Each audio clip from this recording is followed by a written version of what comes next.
Јас како професор во Средното општинско земјоделско шумарско училиште Ѓорче Петров од Кавадарци, по стручни предмети од шумарско-дървопреработувачката струка,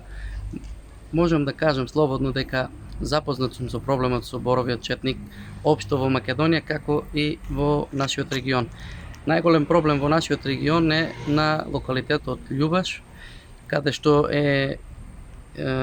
видливо големата појава на масовната појава на боровиот четник, како и на другите локации, но ќе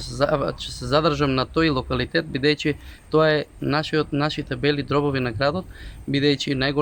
најголемиот свеж воздух во вечерните часови кој што иде е токму од таа шума која што е посадена пред некаде околу 40 години. Кои се мерките за сузбивање на боровиот четник? Значи имаме прво механичка мерка, или таа мерка би е отстранување на гранките зафатени со боровиот четник каде што се тие гнездат, но тоа е како метод е многу скапи и бара многу време и многу работна рака. Тоа значи со многу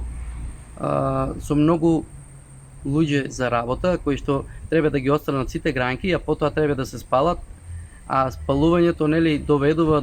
до некои други загадувања кои што ќе му наштетат на градот. Друга мерка исто така која што минатата година видовме дека се примени беше прскање со дрон или биолошко прскање со дрон, и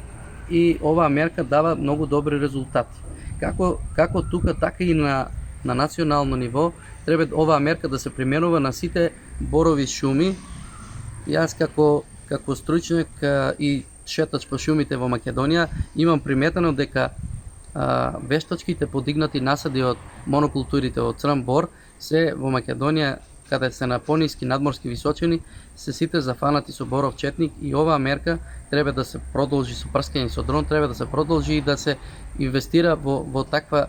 такви средства за воиднина, за да може да се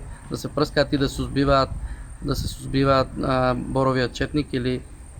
Тауматопеја питиокампа латински.